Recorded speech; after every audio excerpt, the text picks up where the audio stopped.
Hi friends, ಎಲ್ರಿಗೂ ನಮಸ್ಕಾರ. ಈ ಒಂದು ವಿಡಿಯೋದಲ್ಲಿ ಸ್ವೀಟ್ ಯಾವುದಾದ್ರೂ ಒಂದು ಸ್ವೀಟ್ ಮಾಡೋಣ ಅಂತ ಅನಿಸ್ತು. ಅದಕ್ಕೋಸ್ಕರ ಗುಲಾಬ್ ಜಾಮೂನ್ ಮಾಡ್ತಾ ಇದ್ದೀನಿ. ಇಲ್ಲಿ ತೋರಿಸ್ತಾ ಇದ್ದೀನಲ್ಲ ಫ್ರೆಂಡ್ಸ್, RCM ಅಂತೇಳಿ ಒಂದು ಇಂಡಿಯನ್ ಕಂಪ್ನಿ.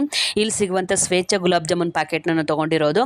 2 ಪ್ಯಾಕೆಟಿಂದ ನಾನು ಗುಲಾಬ್ ಜಾಮೂನ್ ಮಾಡ್ತಾ ಇದ್ದೀನಿ ಫ್ರೆಂಡ್ಸ್. ತುಂಬ ಚೆನ್ನಾಗಿ ಬಂತು. ಅಳತೆ ಪ್ರಕಾರ ಮಾಡಿದರೆ ಒಂದು ಟೇಸ್ಟು ಸಹ ಕರೆಕ್ಟ್ ಇರುತ್ತೆ ಫ್ರೆಂಡ್ಸ್. ತುಂಬ ಚೆನ್ನಾಗಿ ಬರುತ್ತೆ ಇದನ್ನು. ಅದಕ್ಕೋಸ್ಕರ 2 ಪ್ಯಾಕೆಟ್ನ ತೊಗೊಂಡಿರೋದು ನಾನು. 2 ಚಮಚ ತುಪ್ಪ ಹಾಕ್ಕೊಂಡು ಒಂದು ಸ್ವಲ್ಪ ನೀರನ್ನು ಹಾಕ್ಕೊಂಡು ಕಲಸಿಟ್ಕೊಂಡು ಎಣ್ಣೆ ಹಚ್ಚಿ ಒಂದು ಅರ್ಧ ಗಂಟೆ ಬಿಡಬೇಕಾಗತ್ತೆ. ಯಾವುದೇ ಒಂದು ಹಿಟ್ಟಾಗಲಿ ಎಷ್ಟು ನೆನಿತೈತೆ ಅಷ್ಟು ಚೆನ್ನಾಗಿ ಬರುತ್ತೆ ಫ್ರೆಂಡ್ಸ್. ನಾವೇನೇ ಒಂದು ಚಪಾತಿ ಮಾಡಲಿ ಅಥವಾ ಪೂರಿ ಮಾಡಲಿ ಅಥವಾ ಈ ಥರ ಗುಲಾಬ್ ಜಾಮೂನ್ ಮಾಡಲಿ, ಅದು ಸ್ವಲ್ಪ ಹೊತ್ತು ನೆನೆದ್ರೆ ತುಂಬ ಚೆನ್ನಾಗಿ ಬರುತ್ತೆ. ಯಾವುದೇ ಒಂದು ಹಿಟ್ಟು ನೆನೆದ್ರೆ ಅದಕ್ಕೋಸ್ಕರ ಒಂದು ಅರ್ಧ ಗಂಟೆ ಬಿಟ್ಬಿಡಿ.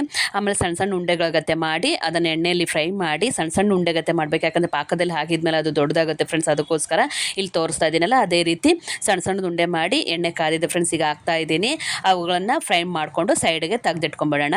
ಈ ವಿಡಿಯೋ ನೋಡಿದ ಮೇಲೆ ಲೈಕ್ ಮಾಡಿ, ಶೇರ್ ಮಾಡಿ ಮತ್ತು ಕಮೆಂಟ್ ಮಾಡಿ. ನೀವು ಹೆಚ್ಚು ಲೈಕ್ ಮಾಡೋದ್ರಿಂದ, ಶೇರ್ ಮಾಡೋದ್ರಿಂದ, ಕಮೆಂಟ್ ಮಾಡೋದ್ರಿಂದ ಮತ್ತು ಸಬ್ಸ್ಕ್ರೈಬ್ ಆಗೋದ್ರಿಂದ ನನಗೂ ಸಹ ಒಂದು ಸ್ಫೂರ್ತಿ ನೀಡ್ದಂಗೆ ಆಗುತ್ತೆ. ಅದಕ್ಕೋಸ್ಕರ ಫ್ರೆಂಡ್ಸ್ ಸಪೋರ್ಟ್ ಮಾಡಿ ನನ್ನ ಚಾನಲ್ಗೆ. ಓಕೆನಾ ಫ್ರೆಂಡ್ಸ್? ಈಗ ಪಾಕ ರೆಡಿ ಮಾಡ್ಕೊಳ್ಳೋಣ. 4 ಗ್ಲಾಸ್ ನೀರಿಗೆ 2 ಗ್ಲಾಸ್ ಸಕ್ಕರೆ ಹಾಕಿದ್ದೀನಿ. ಇದು ಬೇಸ್ ಚೆನ್ನಾಗಿ ಕುದಿಸ್ಕೊಂಡ್ಮೇಲೆ ಅದಕ್ಕೆ ಏಲಕ್ಕಿ ಪುಡಿ ಹಾಕಿ ಒಂದು ಸ್ವಲ್ಪ ಚೆನ್ನಾಗಿ ಕುದಿಸ್ಕೊಳ್ಳಿ. ಒಂದೇಳೆ ಪಾಕ ಬರಬೇಕು ಫ್ರೆಂಡ್ಸ್. ಇದು ಕುದ್ಮೇಲೆ ಕೆಳಗೆ ಇಳಿಸ್ಕೊಂಡ್ಮೇಲೆ ಆ ಉಂಡೆಗಳನ್ನು ಮಾಡಿರ್ತೀವಲ್ಲ, ಗುಲಾಬ್ ಜಾಮೂನ್ ಉಂಡೆಗಳನ್ನು ಅವನ್ನ ಹಾಕಿ ಸ್ವಲ್ಪ ಹೊತ್ತು ಬಿಟ್ಟು ಅದು ನೆನೆದಷ್ಟು ಪಾಕ ಹಿರ್ಕೊಂತೈತೆ. ಅದಕ್ಕೋಸ್ಕರ ಸ್ವಲ್ಪ ಹೊತ್ತು ಬಿಟ್ಟು ತಿನ್ಕೊಳ್ಳಿ ಫ್ರೆಂಡ್ಸ್. ಹೇಗಿದೆ ಅಂತ ಕಮೆಂಟ್ ಮೂಲಕ ತಿಳಿಸಿ.